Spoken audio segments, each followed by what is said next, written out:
মোক্ষ শব্দের অর্থ মুক্তি, কি তাই না? তো মুক্তি যদি পেতে হয় তাহলে কার সাথে যুক্ত হতে হবে? সেটা ভগবানের সাথে। যোগ শব্দের অর্থ যুক্ত হওয়া।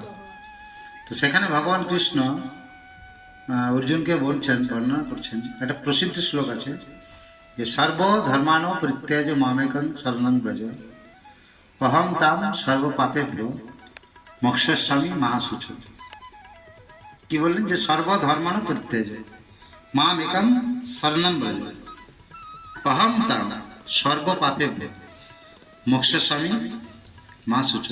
হে অর্জুন,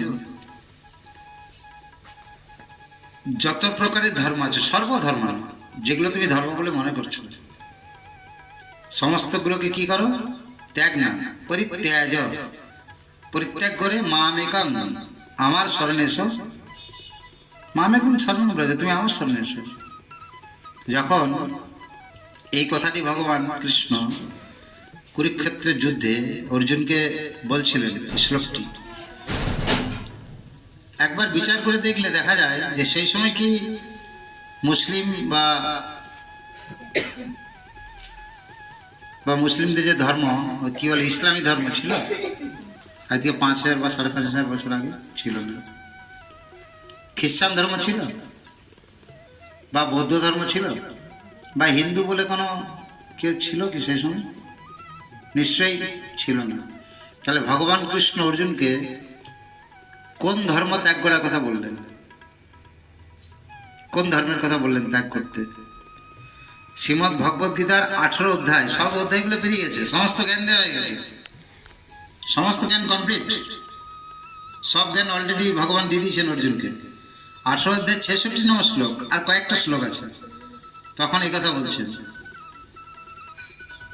তো যিনি ধর্মকে স্থাপন করেছেন তিনি জানেন যে কোন ধর্ম ত্যাগ করার কথা বলা হয়েছে বা কোন ধর্ম গ্রহণ করার কথা বলা হয়েছে, একই না।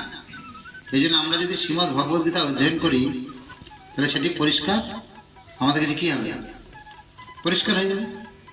তো যেহেতু ভগবান কৃষ্ণ অর্জুনকে বলেছেন যে সব ধর্ম পরিত্যাগ করে তুমি আমার শরণে এসো, তাহলে তোমায় আমি কি করব?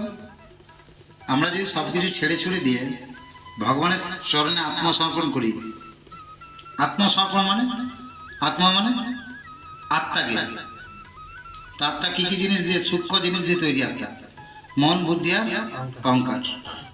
এটা হচ্ছে সূক্ষ্ম শরীর। আর একটা জড় শরীর রয়েছে, জড় শরীর আমাদের মধ্যে রয়েছে। ভূমিরা পহন হলো বায়ু খং মনোবুদ্ধি রে বছর অহংকার ইতি আগ্নে ভিন্ন প্রকৃতির অষ্টধার। ক্ষিতিয়ব তেজ মরুদ্ভূম আর মন, বুদ্ধি, অহংকার, এই যে 8টি তত্ত্ব, এই 8টি উপাদান দিয়ে আমাদের শরীর গঠিত। একটা হচ্ছে স্থূল শরীর, যারা ক্ষিতি অব তেজ মরুদ্ভূম। ক্ষিতি মানে মাটি, অব মানে জল, তেজ মানে আলো, মরুদ মানে বায়ু, আর বোম মানে আকাশ। তাহলে এই 5টা তত্ত্ব, আর মন, বুদ্ধি, অহংকার, এই 5টা, এই 8টা তত্ত্ব দিয়ে টোটাল এই দেহটা তৈরি। তাহলে এই দেহের ভিতরে যে যিনি রয়েছেন, নিত্য সত্তা বস্তু, ভগবানের অবিচ্ছেদ্য অংশ, চিন্ময় অংশ, আত্মা। আত্মা বাংলাতে যদি উচ্চারণ করা হয় তাহলে বলা যাবে আত্মা, তাই না? তো এই আত্মা যে সূক্ষ্ম শরীর সেটা হচ্ছে মন, বুদ্ধি, অহংকার দিয়ে, আর যেটা স্থূল শরীর সেটা ওই বায়ু, অগ্নি, আকাশ, মাটি আর জল, 5টা উপাদান দিয়ে তৈরি। তো এই জন্য আত্ম বিসর্জন, এই আত্ম কি বিসর্জন তো না, আত্ম কি বললাম? সমর্পণ, আত্মসমর্পণ, মানে আত্মাকে সমর্পণ করতে হবে। কার চরণে? কি করে করা যাবে? দেহের ভেতর থেকে আত্মাকে বের করে সমর্পণ। অ্যাকচুয়ালি এই শরীরের মাধ্যমে যদি মনকে ভগবানের চরণে সমর্পণ করা হয় তাহলে আত্মা সমর্পণ হয়ে গেল। মানে আমি প্রকৃতভাবে আমি কিছু চাই না, ভগবানের যেটা ইচ্ছা সেটা হবে, ভগবান যেটা আমায় করতে বলছেন আমি সেটা করব। এটা হচ্ছে কি আত্মসমর্পণ। তো আমরা এইভাবে কি আত্মসমর্পণ করতে পারবো বা আমাদের করা উচিত? কি মনে হয়? যদি আমরা এইভাবে আত্মসমর্পণ করতে পারি ভগবানের চরণে, তাহলে ভগবান অবশ্যই আমাদেরকে কি করবেন?